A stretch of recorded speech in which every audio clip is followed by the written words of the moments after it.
Hello नमस्ते, स्वागत छ यहाँहरुलाई आमाज डाइनमा। आज म बनाउँदै छु चिकन छोइला। चिकन छोइला बनाउनको लागि मैले 400 ग्राम बोनलेस चिकन विशेष गरी ब्रेस्ट पार्ट लिएको छु।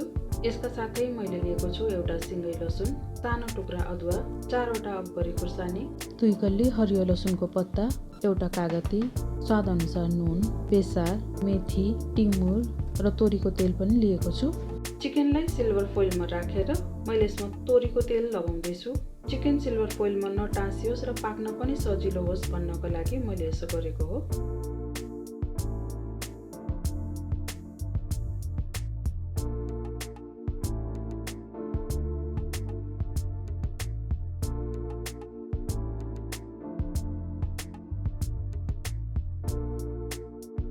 एउटा लसुनलाई पोकेर 4 वटा खुर्सानी, सानो टुक्रा अदुवालाई बोक्रा फालेर चिकनसँग सँगसँगै यसलाई रोस्ट गर्न राखेको छु।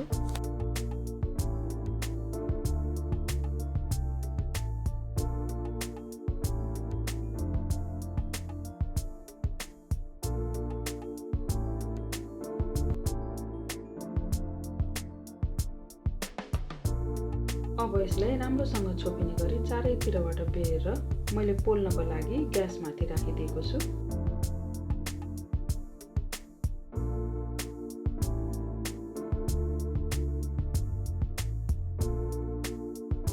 मध्यम ग्यासमा 5 मिनेट जति फर्काउँदै पकाउँदै गर्नुपर्छ।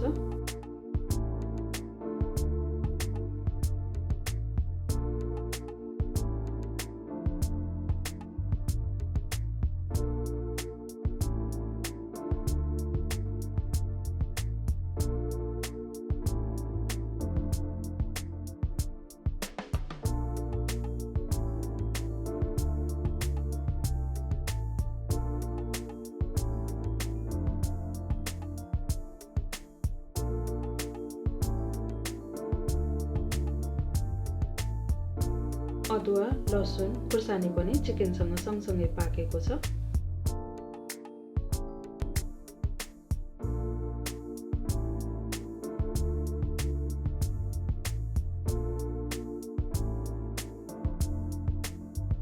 अब अदुवा, लसुन र खुर्सानीलाई झिकेर मैले 1 चम्चा टिमुर राखेर यसलाई ग्राइन्डरमा राखेर पिस्न राखेको छु।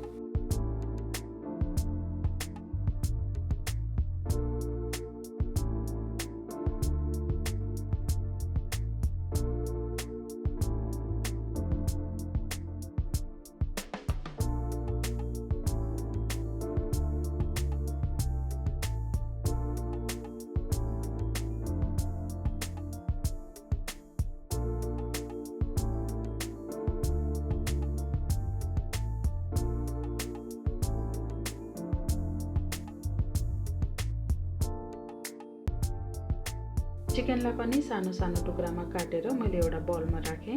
अघि पोलेर पिसेको अदुवा, लसुन, खुर्सानी पनि मैले 2 चम्चा यहाँ राखेँ। हरियो लसुनको पत्तालाई काटेर यहाँ राखेको छु। मैले सानो टुक्रा अदुवा र 2 पोटी लसुनलाई काँचो काटेर लिएको छु। यसलाई पनि मैले यहाँ राखेँ। स्वाद अनुसार मैले यहाँ राखेँ नुन।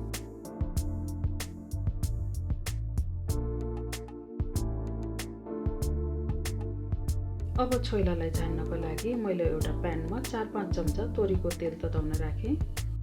आधा चम्चा मेथी पनि मैले यहाँ राखेँ।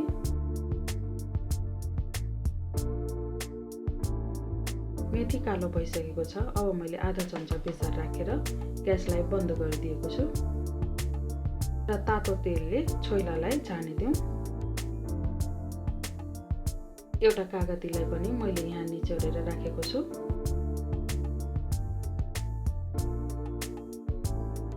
अब यसलाई राम्रोसँग मिक्स गरिदिउँ।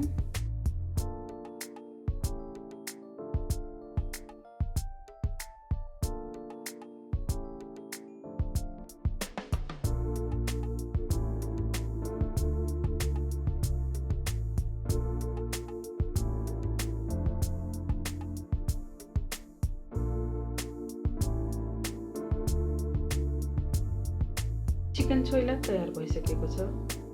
हजुरहरूलाई चिकन छोइलाको यो रेसिपी कस्तो लाग्यो कृपया कमेन्ट गरिदिनु होला।